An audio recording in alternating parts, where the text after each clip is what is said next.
Selamat datang di Sekolah Kristen Kalam Kudus Pontianak. Welcome back di pelajaran tematik tema 2, subtema 2, pembelajaran yang keempat, yaitu pelajaran PPKN tentang manfaat persatuan dan kesatuan dalam mempertahankan kemerdekaan Indonesia. Merdeka, merdeka, merdeka. Kali ini kita akan membahas tentang persatuan. Apa itu persatuan? Persatuan berasal dari kata satu yang artinya tidak terpecah belah atau utuh.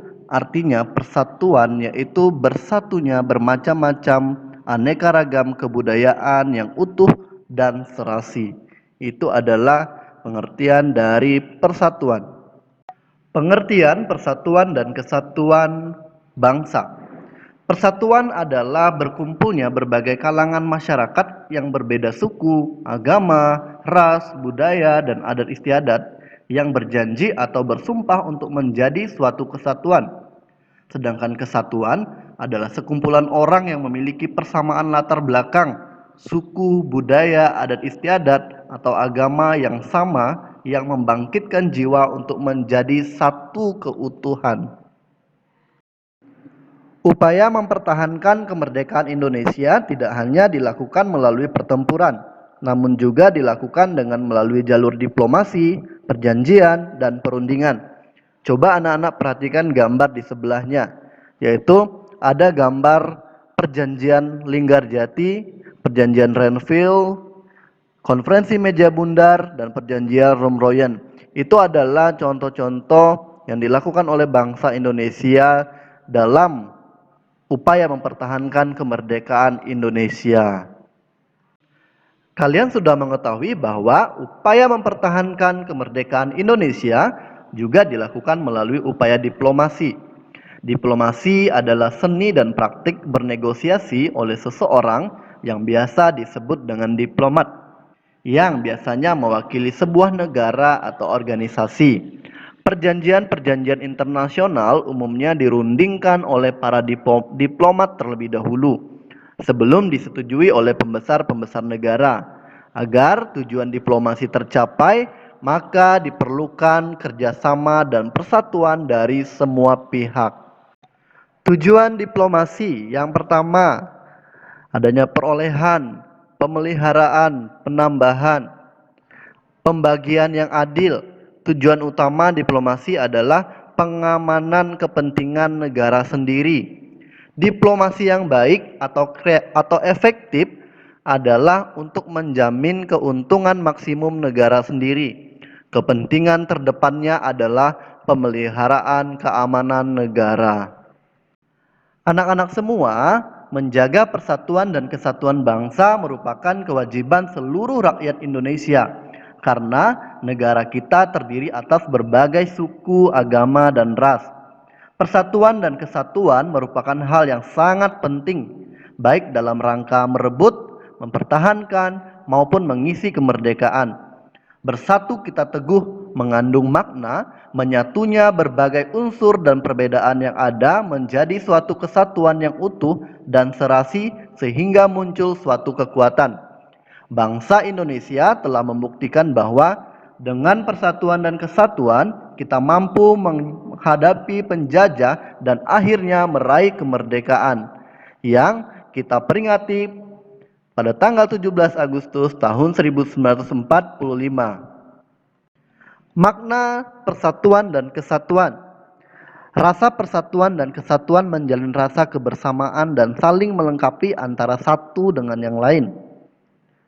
Menjalin rasa kemanusiaan dan tingginya sikap saling toleransi serta keharmonisan untuk hidup secara berdampingan.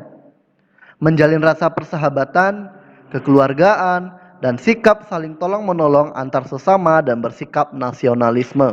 Itu merupakan makna dan persatuan serta kesatuan sesuai dengan tema kita di sekolah pada bulan ini, yaitu mengenai toleransi. Ternyata tema kita berkaitan mengenai makna persatuan dan kesatuan negara Indonesia, ya anak-anak. Sekarang kita akan membahas makna nilai persatuan dan kesatuan dalam praktek perilaku kita. Yang pertama, dapat meningkatkan semangat kekeluargaan, gotong royong, dan dalam masyarakat. Yang kedua, meningkatkan kualitas hidup bangsa Indonesia dalam berbagai aspek kehidupan. Yang ketiga, meratakan pembangunan serta berkeadilan sosial bagi seluruh rakyat Indonesia. Yang keempatnya, melaksanakan otonomi daerah guna meningkatkan kesejahteraan masyarakat di daerah. Yang kelima, dapat memperkuat sendi-sendi hukum nasional serta adanya kepastian hukum. Yang keenam, dapat melindungi, menjamin, serta menjunjung tinggi hak asasi manusia atau HAM. Dan yang ketujuh, dapat memperkuat sistem pertahanan dan keamanan sehingga masyarakat merasa terlindungi. Landasan persatuan dan kesatuan.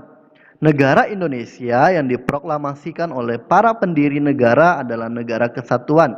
Terdapat dalam pasal 1 ayat 1 dalam Undang-Undang Dasar Negara Republik Indonesia tahun 1945 menyatakan negara Indonesia adalah negara kesatuan yang berbentuk republik. Terdapat di sila ketiga Pancasila menegaskan kembali bagaimana tekad bangsa Indonesia mewujudkan persatuan.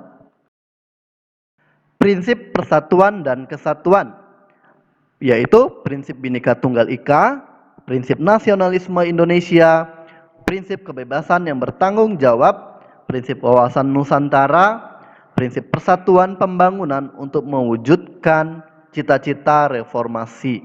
Itu adalah prinsip persatuan dan kesatuan Indonesia. Sekarang kita masuk di manfaat persatuan dan kesatuan. Manfaat persatuan dan kesatuan bagi bangsa Indonesia. Yang pertama, dapat memperkuat jati diri negara kesatuan Republik Indonesia. Yang kedua, dapat memperkuat ketahanan nasional dalam menghadapi segala ancaman dan gangguan dalam bernegara. Yang ketiga, memudahkan mencapai tujuan nasional, yaitu tujuan nasional yang tertuang dalam pembukaan Undang-Undang Dasar Negara Republik Indonesia tahun 1945 hanya akan tercapai apabila semua warga negara terlibat mewujudkan tujuan nasional tersebut serta menciptakan suasana yang tentram, aman, dan damai karena semua orang menunjukkan sikap setia kawan, toleransi, dan solidaritas dalam bingkai negara kesatuan Republik Indonesia.